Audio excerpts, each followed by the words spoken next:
We are eager to talk with you about anything that is important to you. Nothing is off limits. It will all unfold perfectly. Our desire as we chat with you from the hot seat is to prepare and shine a spotlight on a more obvious path for the purpose of luring you into alignment with who you are. And we are going to refer to this place that we are luring you as the vortex of that which is really you. It is the vibrational reality that exists before any physical reality ever comes about.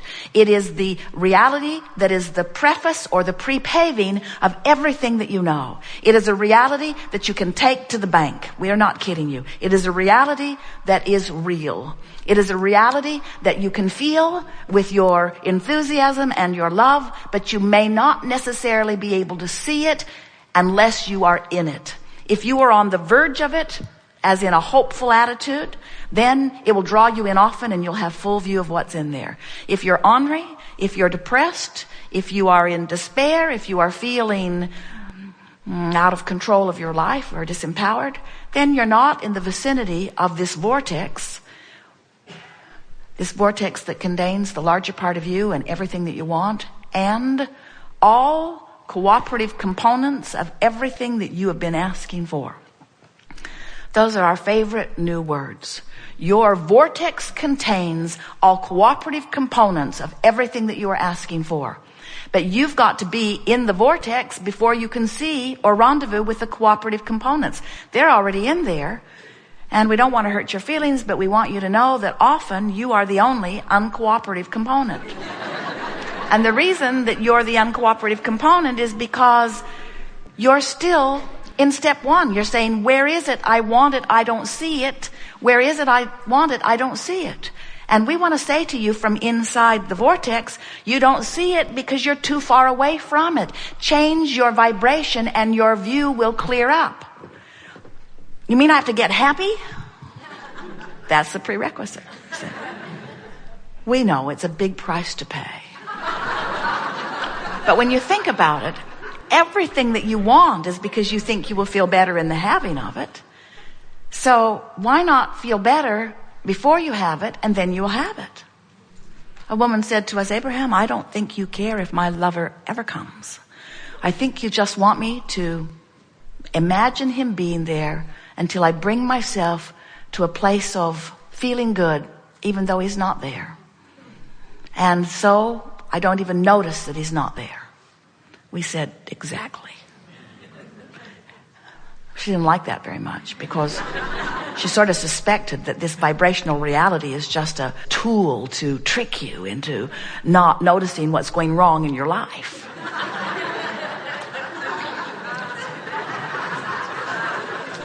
And then we explained to her that, yeah, that's a trick. But that it's a really good trick. Because if you distract yourself from what's not working, then in the absence of that resistance, the vortex will bring you in.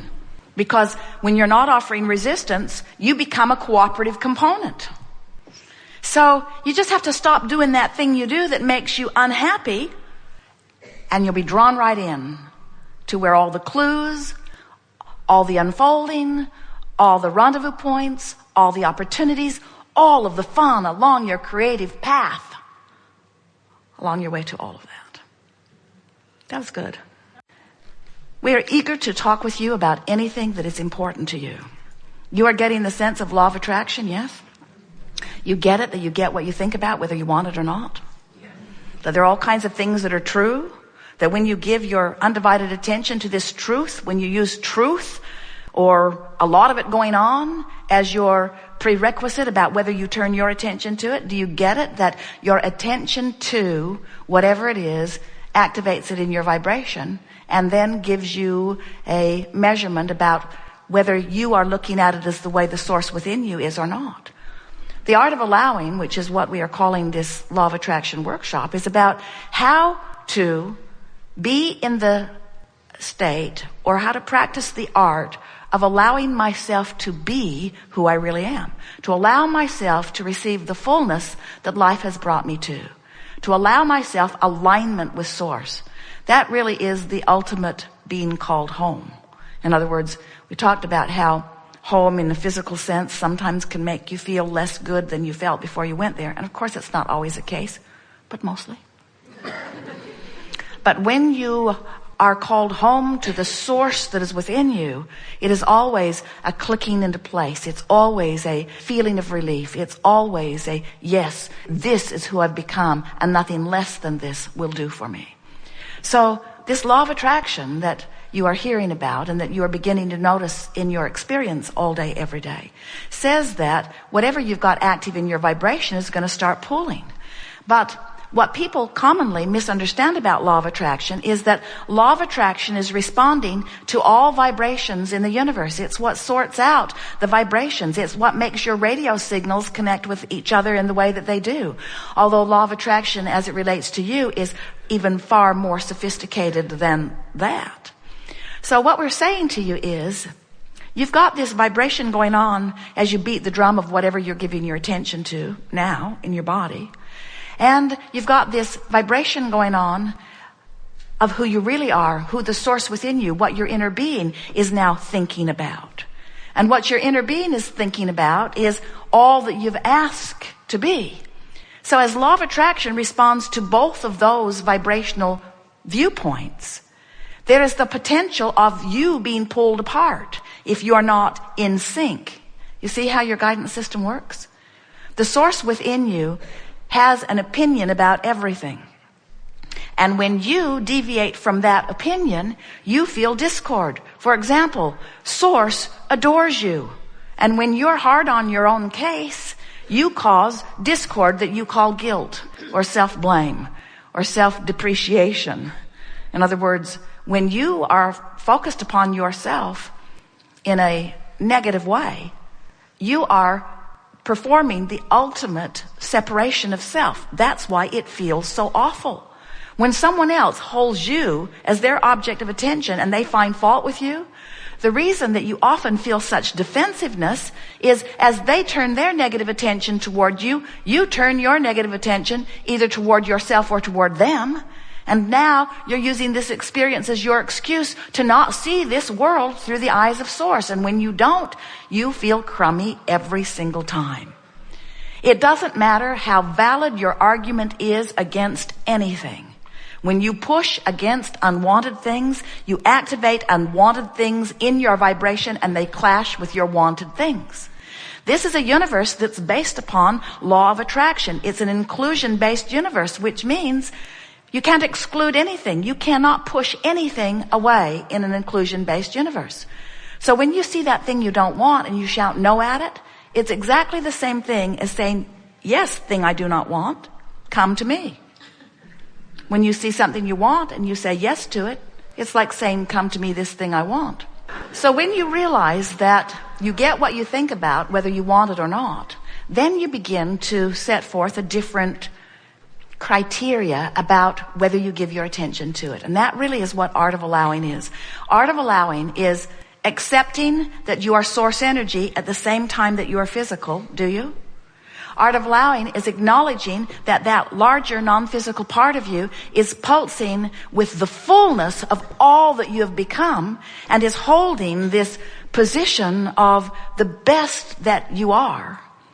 And it's not just the best that you are, it is the culmination of all that is. In other words, that which you are reaching for is harmony with the best synthesis of life that has been.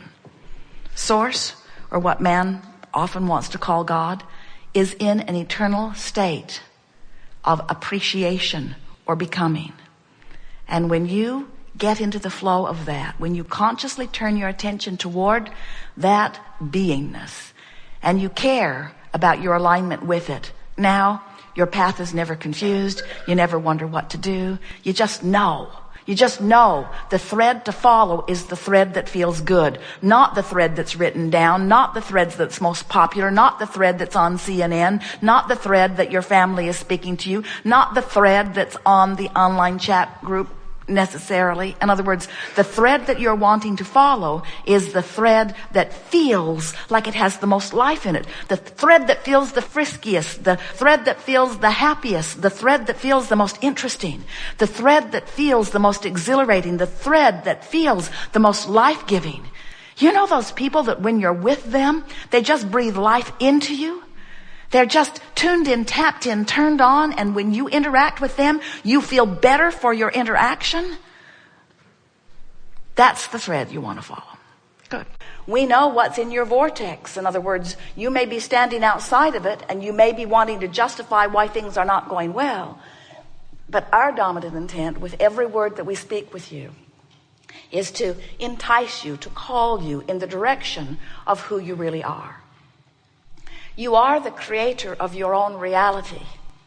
And by that we mean you're not just the creator of your cars and your homes. You're not just the creator of your families and relationships.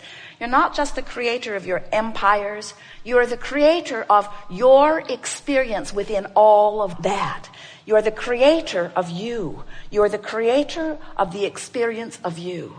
And your life has caused you to create a magnificent vortex of creation. There is a vibrational reality that is vivid and real. It is as vivid and real as the vibrational reality that formed before this earth came into manifestation in the way that you know it.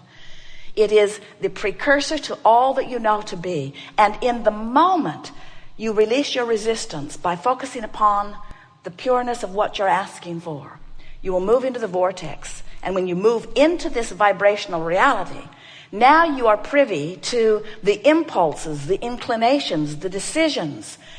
It's like seeing the light. Your trail, your path lights up in a way that you cannot miss it. You can feel the compulsion of being drawn into this magnificent vortex of creation. We want you to feel the bigness of who you are, the wholeness of who you are. And we want you to realize that every negative emotion, no matter how justified it may seem to you, is that emptied out feeling of you holding yourself outside of what you want as you justify why you've asked for what you want. So here's another very powerful way of saying it. If your life had not caused you to become more, you wouldn't feel uncomfortable in not letting yourself become it. But the fact that you are feeling uncomfortable ever about anything means life did cause you to expand. And the fact that you didn't go is really what the negative emotion is. We want you to understand that you have the ability to focus yourself into alignment with who you are, regardless of what is going on in your experience. And when you discover that, then you will be the frisky, creative, joyful being that you came forth into this physical experience to be. You did not say, not one of you ever, I'll go forth and I'll find a bunch of others and I will convince them, train them, coerce them, demand from them, elicit from them behavior that will keep me feeling good. Not one of you said that. Instead, you said, I'll go forth and through the expanse of humanity, I will accomplish enormous expansion. And I'll pay attention to the way I feel to make certain that I keep my thoughts up to speed with my own personal expansion. And they'll all be doing the same. In other words, you did not come forth to try to control the uncontrollable. You came forth to guide your own vibration into the furthest most alignment of your furthest most expansion. That's the only place you will ever find freedom. If you think you've got to control one other before you'll feel good, you're in big trouble, because they didn't come to serve you, not even regarding your purse. What do you want to talk about? We're going to have a wonderful unfolding. Just relax and trust that whatever you've come to know, we'll talk about fully here. It is our promise to you that we will answer everything that you're holding in your vibration fully. And depending upon your proximity to the vortex, you will hear. Do you know where the edge of this vortex is on the emotional scale? The edge of this vortex is between hope and belief. If you're doubting, you are not in the vicinity, and the vortex won't take you in. If you're hating, you're not in the vicinity, and the vortex won't take you in. If you're frustrated and overwhelmed, you're still not that close, and the vortex won't take you in. You get hopeful, every now and again the vortex will take you in and show you something that will make you believe. So once you accomplish hope, then you're in and in and in.